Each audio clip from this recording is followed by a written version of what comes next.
नमस्कार medical professionals. क्या आप सोच सकते हैं कि एक छोटा सा गलत विज्ञापन आपको कानूनी पचड़ी में डाल सकता है, यहाँ तक कि जेल भी हो सकती है? जी हाँ, आज हम एक ऐसे ही बेहद ज़रूरी कानून को समझने वाले हैं जो आपके रोज़मर्रा के काम और आपकी प्रोफेशनल साख के लिए जानना बहुत ज़रूरी है। तो चलिए सीधे इसी सवाल से शुरू करते हैं। और मैं आपको बता दूं, ये कोई हवाई सवाल नहीं है। ये उन गंभीर कानूनी और प्रोफेशनल जोखिमों को दिखाता है जो दवाओं के विज्ञापनों से जुड़े हुए हैं। तो आखिर ये कानून है कौन सा? इसका नाम है औषधि एवं जादुई उपचार अधिनियम 1954।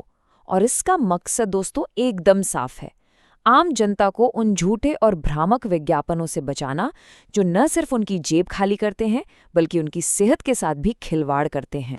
तो सबसे पहले ये समझना जरूरी है कि ये जादुई उपचार या मैजिक रेमेडी आखिर है क्या भला। कानून की भाषा में ये कोई भी ऐसी चीज हो सकती है, जैसे कोई ताबीज, कोई मंत्र, कोई कवच या कोई भी अजीब सी वस्तु जो बिना किसी साइंटिफिक प्रूफ के चमत्कारी तरीके से बीमारी ठीक करने का दावा करे। अब जरा इस पर गौर कीजिए। डायबिटीज ठीक करने के लिए ये खास अंगूठी पहने, ये तो एकदम सटीक उदाहरण है कि किस तरह के दावों पर पूरी तरह रोक है। ऐसा कोई भी विज्ञापन करना सीधे सीधे कानून को तोड़ना है। तो एक प्रोफेशनल होने के नाते आपको किन चीज़ों से हर हाल में दूर रहना है? चलिए अब जरा डिटेल में देखते हैं कि कौन कौन से विज्ञापन पूरी तरह से बैन हैं, यानी निषिद्ध हैं। अब देखिए, इतने सारे नियम याद रखना थोड़ा मुश्किल हो सकता है ना? तो आपकी मदद के लिए मेरे पास एक जबरदस्त ट्रिक है, FAMEP। ये एक्रोनिम न सिर्फ आपको कानून को आसानी से समझने में मदद करेगा, बल्कि एग्जाम में तो ये आपके बहुत काम आने वाला है। तो FAMP में F का मतलब है फॉल्स क्लेम्स, यानी कि झूठे दावे। इसका मतलब बहुत सीधा है, आप किसी भी दवा के बारे में कोई भी ऐसी बात नहीं कह सकते जो सच ना हो या जो मरीज को किसी भी तरह से गुमराह करे। अब ये पढ़िए, सिर्फ 7 दिनों में कैंसर का 100% इलाज।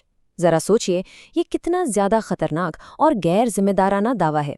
ये सिर्फ गैर कानूनी नहीं है, ये तो सीधे सीधे लोगों की भावनाओं और उनकी जान से खिलवाड़ है। और ऐसे दावों को रोकना हमारी सीधी जिम्मेदारी है। FAMEP में A का मतलब है एडवर्टाइजमेंट बैन। देखिए, इस कानून के साथ एक लिस्ट जुड़ी हुई है जिसे हम शेड्यूल यानी अनुसूची कहते हैं। इस लिस्ट में कुछ खास बीमारियां हैं, जैसे कैंसर, डायबिटीज, एड्स, मिर्गी वगैरह। इन बीमारियों के इलाज का दावा करने वाला कोई भी विज्ञापन पूरी तरह से बैन है। इसके बाद आता है M यानी मैजिक रेमेडीज। जैसा कि हम पहले बात कर चुके हैं, कोई भी ताबीज, मंत्र या कवच अगर वो बीमारी ठीक करने का दावा करता है तो उसका विज्ञापन पूरी तरह से बैन है। No means no. तो अब तक हमने ये समझ लिया कि क्या क्या नहीं करना है। पर आप सोच रहे होंगे, तो क्या हम कुछ भी नहीं बता सकते? नहीं, ऐसा नहीं है। कुछ खास हालात हैं जहां जानकारी देना अलाउड है। चलिए अब इन छूटों यानी एग्जेम्पशंस को समझते हैं। इस टेबल को देखिए, ये सारे कंफ्यूजन को दूर कर देगी। एक तरफ है वो दावे जो पूरी तरह गैर कानूनी हैं, जैसे कैंसर का 100% इलाज या जादुई अंगूठी, और दूसरी तरफ हैं वो चीजें जिनकी इजाजत है, जैसे सरकार के हेल्थ कैंपेन या सिर्फ रजिस्टर्ड मेडिकल प्रोफेशनल्स के लिए तैयार किया गया साइंटिफिक लिटरेचर। और FAMEP में E है एग्जेम्पशंस यानी छूट। अब सवाल यह है कि छूट दी क्यों गई है? इसका कारण बहुत सिंपल है। सरकार के स्वास्थ्य अभियान या रजिस्टर्ड डॉक्टरों को भेजी जाने वाली साइंटिफिक जानकारी का मकसद लोगों को गुमराह करना नहीं होता, बल्कि उन्हें सही तरीके से शिक्षित और जागरूक बनाना होता है। तो FPFE में का आखिरी और सबसे जरूरी हिस्सा, P फॉर पेनल्टीज यानी सजा। अब बात करते हैं कि अगर कोई नियमों को नहीं मानता तो उसके साथ क्या हो सकता है, और ये बहुत सीरियस मामला है। सजा एकदम साफ साफ बताई गई है। अगर आप पहली बार ये गलती करते हैं तो 6 महीने तक की जेल या जुर्माना या दोनों हो सकते हैं। लेकिन अगर आपने दोबारा यही गलती की तो सजा बढ़कर 1 साल तक की जेल या जुर्माना या दोनों हो सकती है। और हाँ, एक बहुत ही जरूरी बात, ये मत सोचिएगा कि ये कानून सिर्फ टीवी और अखबारों के लिए है। नहीं, आज के ज़माने में ये आपके फेसबुक पोस्ट, इंस्टाग्राम स्टोरी, यहाँ तक कि व्हाट्सएप पर भेजे गए मैसेज पर भी लागू होता है। एक गलत फॉरवर्ड भी आपको मुश्किल में डाल सकता है। चलिए, बहुत थ्योरी हो गई। अब वक्त है एक छोटे से मज़ेदार क्विज का। देखते हैं आपको अब तक की बातें कितनी याद हैं। ये आपके एग्जाम की तैयारी के लिए भी बढ़िया रहेगा। तो पहला सवाल ये रहा आपकी स्क्रीन पर।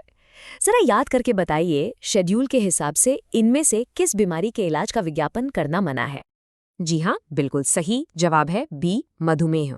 जैसा कि हमने डिस्कस किया था, ये उस खास लिस्ट में शामिल है। ओके, अगला सवाल थोड़ा प्रैक्टिकल है। सोचिए किसी ने एक पर्चा बांटा जिसमें लिखा है कि एक कवच पहनने से दिल की बीमारी नहीं होगी, तो ये क्या कहलाएगा? एकदम सही, ये एक जादुई उपचार है। क्यों? क्योंकि इसमें बिना किसी साइंटिफिक प्रूफ के एक चीज से चमत्कारी इलाज का दावा किया जा रहा है, और ये पूरी तरह इल्लीगल है। और ये रहा आखिरी सवाल, सीधा सीधा पेनाल्टी से जुड़ा हुआ। अगर कोई पहली बार ये कानून तोड़ता है तो उसे ज्यादा से ज्यादा कितनी जेल हो सकती है? बिल्कुल करेक्ट जवाब है बी, 6 महीने। और याद रखिएगा, दोबारा गलती करने पर यह सजा बढ़कर 1 साल तक हो सकती है। तो दोस्तों, ये क्विज तो खत्म हुआ, पर अब एक असली सवाल। ये सब जानना सिर्फ एग्जाम पास करने के लिए नहीं है। एक फार्मासिस्ट होने के नाते आप इस नॉलेज का इस्तेमाल जनता का भरोसा जीतने और अपनी प्रोफेशनल इमेज को मजबूत करने के लिए कैसे करेंगे? इस पर जरूर सोचिएगा, क्योंकि यही आपकी असली जिम्मेदारी है।